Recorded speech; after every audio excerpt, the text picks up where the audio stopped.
The sea was calm. The grey waves rolled quietly under the watchful eyes of sailors standing on deck. But beneath that surface, tension was boiling. On the horizon, a vessel appeared.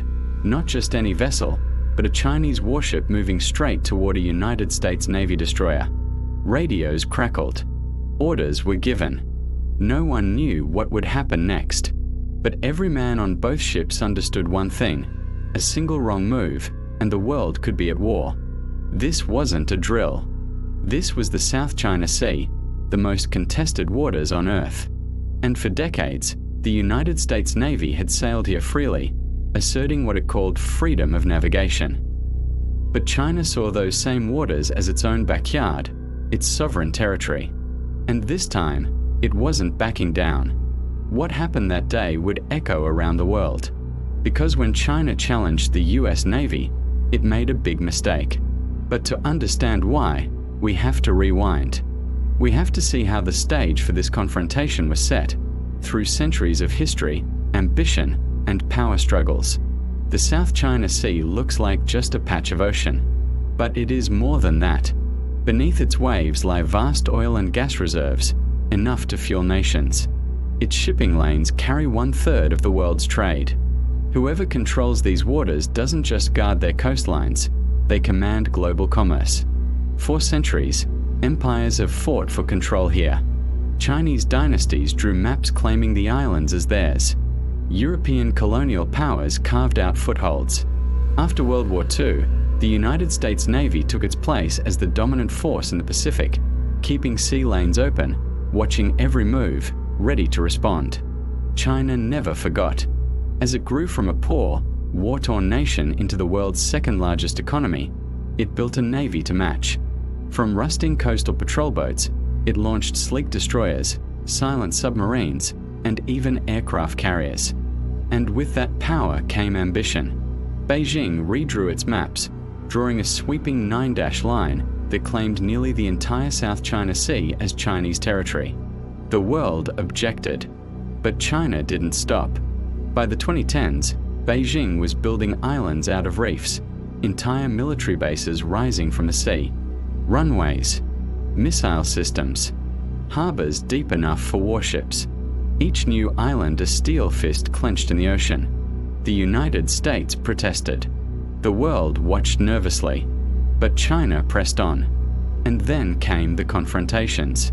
US Navy destroyers sailing within miles of China's artificial islands. Chinese warships shadowing them, warning them to leave. Radio exchanges growing sharper, more hostile. And on one fateful day, the distance between them shrank dangerously close. Imagine the scene: an American destroyer plowing through the waves, its radar scanning, its weapons ready. A Chinese warship closing in, ordering it to turn away. On the decks, sailors watched with breathless tension. The world's two greatest powers, one move away from collision.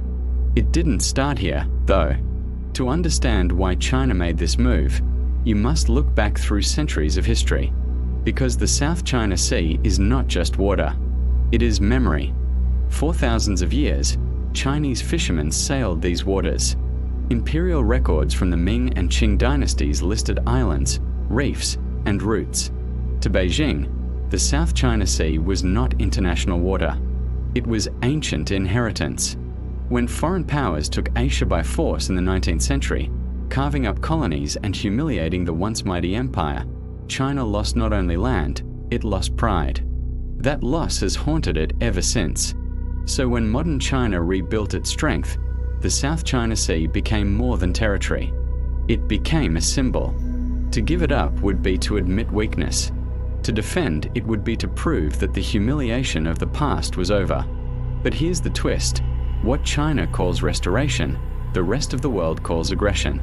International law, the United Nations Convention on the Law of the Sea, says no nation can claim the whole South China Sea. In 2016, a tribunal ruled against Beijing's claims.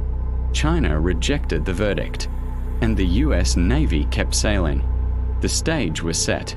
Two giants locked in a dangerous dance. And then, the incident happened. a Chinese destroyer closed in on a US Navy ship conducting a freedom of navigation patrol. At one point, they came within 45 yards of each other, less than half a football field. One wrong turn, and steel would have met steel. The crews braced. The radios screamed warnings. On shore, commanders held their breath. But the collision never came. The ships passed. The world exhaled. For now. Because in that moment, China had made a big mistake. Not by showing force, but by showing just how far it was willing to go. And the United States took notice. The world took notice. The confrontation didn't end there. It was only the beginning. In the next part, we'll see how this clash of ships wasn't just a single event, but part of a bigger, longer struggle. A struggle stretching from the Cold War to today, weaving through espionage, island building, and the rise of China's Navy. And we ask the question, can the world survive a showdown in the South China Sea? The sea was calm again. The two warships had passed. No shots fired. No collision. But the silence that followed was more dangerous than the noise. Because both China and the United States walked away from that encounter with the same realization. This was not the end. This was only the beginning. In Washington, the Pentagon wasted no time. Reports were filed, strategies drawn, war games simulated. Admirals warned Congress. The South China Sea was no longer just contested waters. It was a powder keg. Billions of dollars flowed into new destroyers, submarines, and carrier groups. The United States had been challenged, and it would not retreat. Meanwhile, in Beijing, the incident was hailed as proof of strength. Propaganda painted the Chinese Navy as guardians of sovereignty, standing firm against foreign intrusion. New shipyards worked day and night. A second aircraft carrier was launched. Hypersonic missiles, designed to sink US carriers before they could strike, were paraded through Tiananmen Square. The race was on. But here's the truth.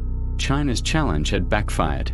Because instead of intimidating the United States into retreat, it had convinced America, and much of the world, that Beijing's ambitions could not be ignored.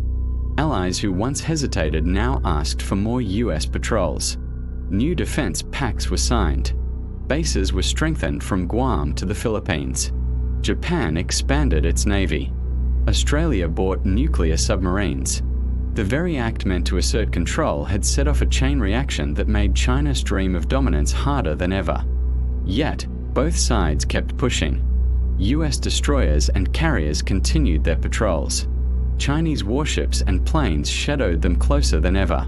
The distances shrank, 100 yards, 50 yards, sometimes less. Each encounter a roll of the dice. Each moment one mistake away from disaster. Behind the scenes, cyber attacks probed defenses. Satellites tracked every movement. Submarines stalked one another silently, their captains staring at sonar screens, fingers inches from triggers. It was a Cold War in all but name. And the danger wasn't just military. Remember what the South China Sea carries: 1/3 of global trade. Trillions of dollars of goods pass through those waters every year. If war ever erupted here, the world economy would collapse overnight. Oil tankers stranded, cargo ships frozen in port, markets crashing, millions thrown into chaos.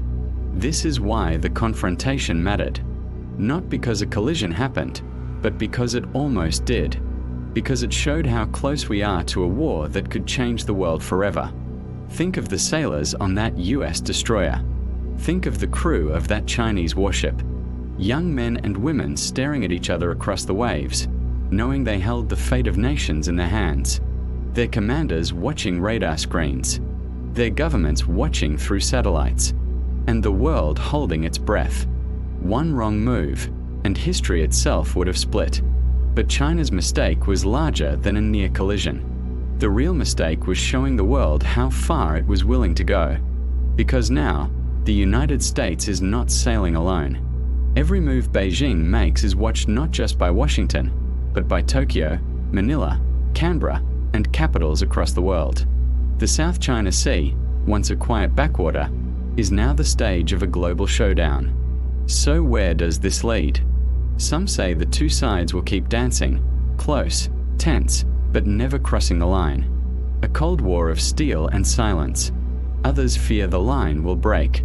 A misheard radio order. A miscalculated maneuver.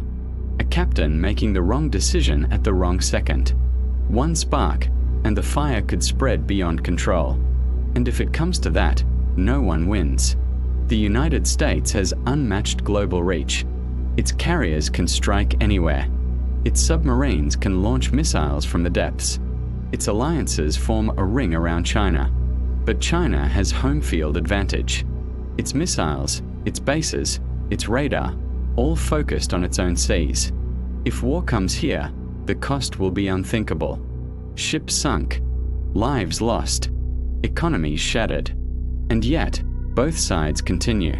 Because to Beijing, the South China Sea is more than water. It is sovereignty, memory, pride. To Washington, it is more than a shipping lane. It is the front line of a global order it has led since World War II. Neither can back down. Neither can afford to appear weak. So the world waits, watches, holds its breath. And maybe, just maybe, that's the final twist. China thought challenging the US Navy would prove its strength. Instead, it revealed its limits.